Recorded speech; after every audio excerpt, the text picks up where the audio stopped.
हरे कृष्णा। राधे राधे।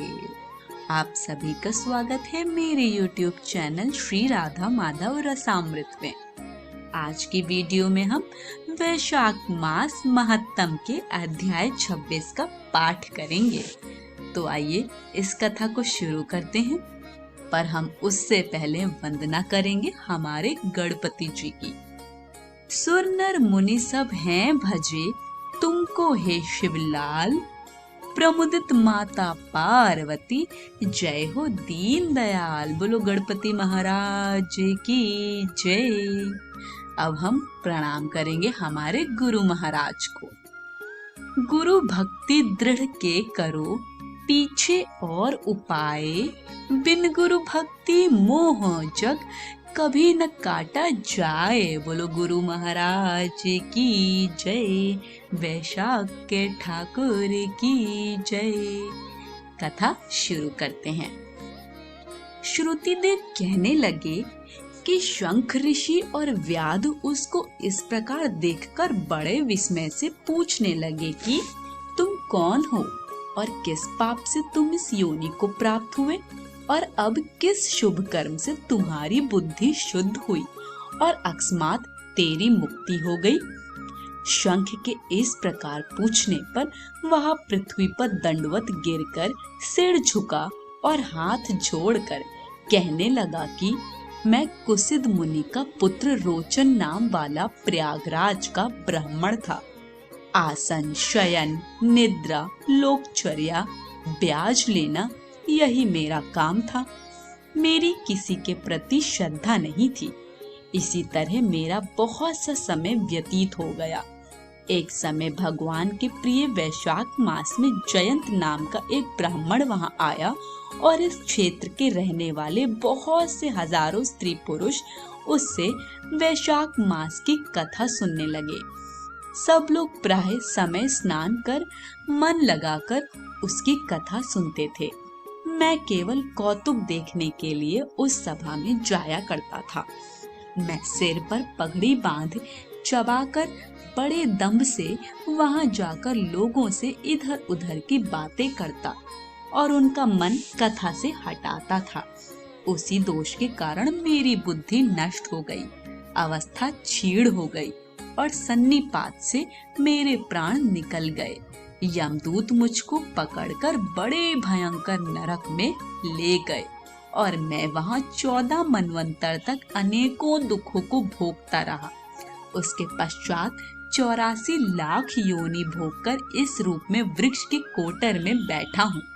दैव योग से आपके मुख से निकली हुई कथा को सुनकर मेरे सब पाप नष्ट हो गए और सर्प की योनि छोड़कर दिव्य देह धारण कर आपकी शरण में आया हूँ। मैं नहीं जानता कि आप मेरे कौन से जन्म के बंधु हैं। मैंने तो कभी किसी का कोई उपकार नहीं किया, फिर सज्जनों का संग कैसे हुआ? आप मुझ पर कृपा करिए। शंख मुनि ने बड़े प्रेम से उसको उठाया और उनके स्पर्श मात्र से उसके पाप नष्ट हो गए। फिर उस दिव्य रूपधारी ब्राह्मण पर कृपा करके सब वृत्तांत कहने लगे कि हे ब्राह्मण, वैशाख मास और भगवान विष्णु का महात्म सुनने मात्र से तेरे सब पाप नष्ट हो गए। तू क्रम से अतिवाहिक लोगों को जाकर फिर दर्पण देश के ब्राह्मण के घर जन्म लेगा और वेद शर्मा नाम से प्रसिद्ध होकर सब विद्याओं में निपुण होगा। प्रत्येक जन्म में तुझे जाति स्मृति रहेगी और तुम संपूर्ण इच्छाओं को त्याग कर वैशाखोक्त विष्णु के प्रिय धर्म को करोगे। निस्पृह गुरु भक्त और जितेंद्रिय होकर उस जन्म से सदैव भगवान की कथा सुनने में तत्पर रहोगे और इस प्रकार तुम सिद्धि को प्राप्त हो जाओगे और सब बंधनों से मुक्त होकर योगियों को भी दुर्लभ मोक्षप्रद को प्राप्त करोगे। डरो मत, मेरी कृपा से तुम्हारा कल्याण होगा। जो किसी प्रकार श्रद्धाहीन होकर भी भगवान के नाम का स्मरण करता है, वह भी निर्मल होकर मुक्त हो जाता है। तो जो श्रद्धा पूर्वक जितेंद्रिय होकर सुनते हैं, फिर उनका कहना ही क्या है।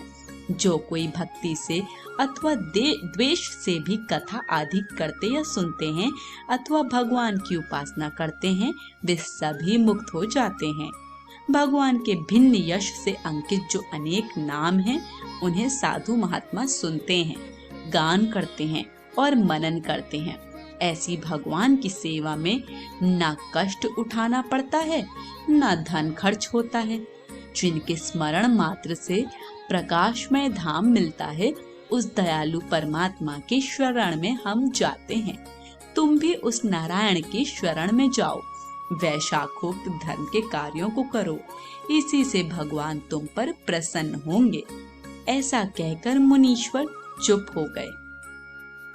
तब व्याध को देखकर वह दिव्य पुरुष मुनीश्वर से कहने लगा कि महाराज, मैं धन्य हूँ, आपकी कृपा से मेरे पूर्ण भाग्योदय हो गए। आपने मुझ पर बड़ी कृपा की, जिससे मेरी यह दुष्ट योनि चली गई। ऐसा कहकर वह परिक्रमा कर आज्ञा ले स्वर्ग लोक को चला गया। जब संध्या हो गई तो शंख मुनि भगवान के अनेक अवतारों और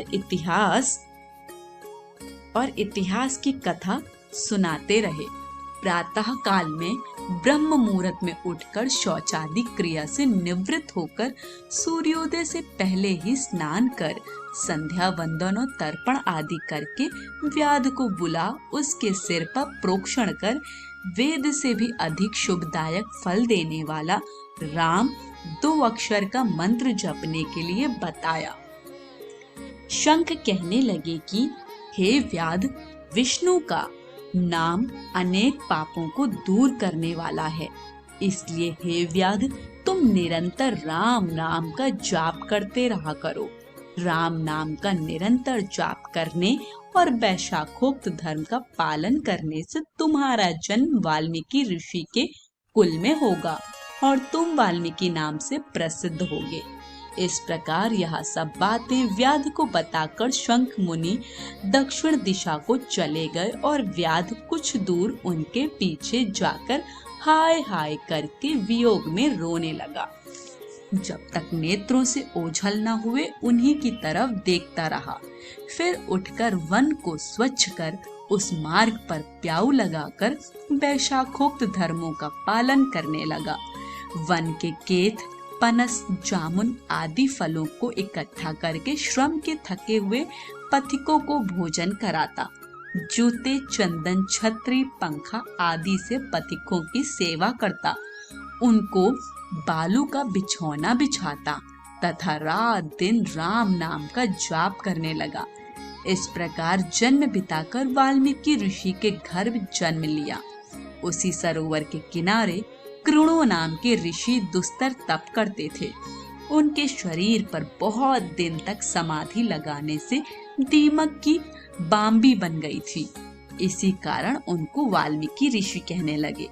तप के अंत में स्त्रियों के गाने के शब्द सुनकर उनका मन चलायमान हो गया और एक भील जाति की स्त्री से उनके वाल्मीकि नाम का पुत्र उत्पन्न हुआ।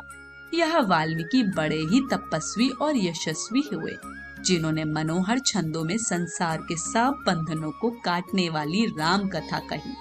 श्रुति देव जी कहने लगे कि वैशाखोक्त थोड़े से धर्म अर्थात जूते दान करने से ही व्याध को कितना दुर्लभ ऋषित्व प्राप्त हुआ। जो कोई इस पाप नाशक कथा को सुनेगा उसका जन्म फिर संसार में नहीं होगा। आज की कथा यहीं समाप्त होती है। कथा पसंद आई हो तो कमेंट बॉक्स में हमें अपना फीडबैक जरूर दीजिएगा। वीडियो को लाइक शेयर करें और चैनल को सब्सक्राइब करें। वैशाख के ठाकुर की जय, राधा कृष्ण की जय। जय जय राधे श्याम।